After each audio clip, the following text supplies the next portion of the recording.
আসসালামু আলাইকুম। আজকে তৈরি করে দেখাবো হোটেল স্টাইলে ডাল ছাড়া মজাদার সবজি রেসিপি। সবজি তৈরি করার জন্য এখানে চুলায় একটি প্যান বসিয়ে দিয়েছি। এখানে দিয়ে দিচ্ছি 3 কাপ পেঁপে। সবগুলো সবজি আমি ছোট ছোট কিউব করে কেটে নিয়েছি। এখানে দিয়ে দিচ্ছি 1 কাপ আলু, দিয়ে দিচ্ছি 1 কাপ গাজর। এখন দিয়ে দিচ্ছি হাফ টেবিল চামচ আদা রসুন বাটা, দিয়ে দিচ্ছি পরিমাণ মতো লবণ, 1 চা চামচ মরিচের গুঁড়া, দিয়ে দিচ্ছি হাফ চা চামচ হলুদের গুঁড়া, দিয়ে দিচ্ছি হাফ চা চামচ ধনিয়া গুঁড়া ও একটি তেজপাতা ছোট ছোট করে কেটে দিয়ে দিচ্ছি। এখন আমি এখানে দিয়ে দিব কয়েকটি কাঁচামরিচ। কাঁচামরিচগুলো আমি আস্তই দিয়ে দিয়েছি। 2 টেবিল চামচ পেঁয়াজ কুচি দিয়ে দিচ্ছি। এখন দিয়ে দিব 2 টেবিল চামচ তেল। এখন 2 কাপ পানি দিয়ে দিব। তারপর আমি সমস্ত মশলা ও পানি সবজির সাথে ভালোভাবে নেড়েচেড়ে মিশিয়ে নিচ্ছি। এ পর্যায়ে আমি চুলাটা জ্বালিয়ে দেব। মেশানো হয়ে গেলে আমি ঢাকনা দিয়ে ঢেকে রাখবো 10 মিনিটের জন্য এবং চুলার আঁচটা হাই ফ্লেমে থাকবে।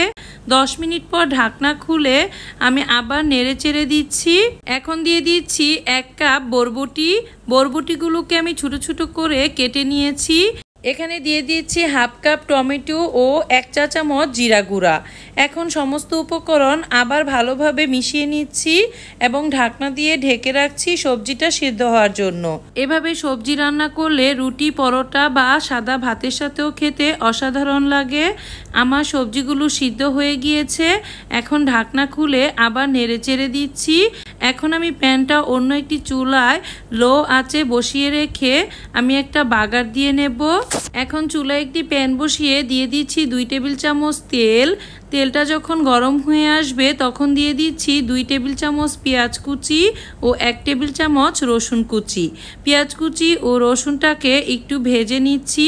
যখন কিছুটা লাল লাল হয়ে আসবে তখন এখানে দিয়ে দিচ্ছি 2টা এলাচ, একটি দারচিনি ও 4-5টা শুকনো মরিচ দিয়ে একটু ভেজে নিচ্ছি। এখন আবার দিয়ে দিচ্ছি হাফ চা চামচ পাঁচফোড়ন। পাঁচফোড়নটা দিয়ে পেঁয়াজটা ঠিক এরকম ভেজে নামিয়ে আমি এখন সবজির মধ্যে ভাজা পেঁয়াজ রসুনগুলো দিয়ে দিচ্ছি। এই সবজি রান্নায় এই বাগারটাই সবজিটার আসল স্বাদ অনেক গুণ বাড়িয়ে দেয়।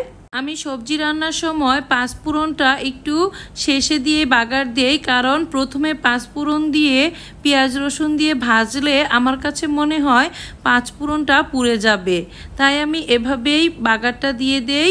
এখন সবশেষে আমি ধনেপাতা কুচি দিয়ে দিচ্ছি, দিয়ে নেড়েচেড়ে নামিয়ে নেব। আশা করি আজকের এই রেসিপিটি আপনাদের সবার খুব ভালো লেগেছে। ভালো লাগলে লাইক, কমেন্ট ও শেয়ার করতে ভুলবেন না। নতুন ও পারফেক্ট রেসিপি দেখার আমন্ত্রণ জানিয়ে আজকের মতো এখানেই শেষ করছি। আল্লাহ হাফিজ।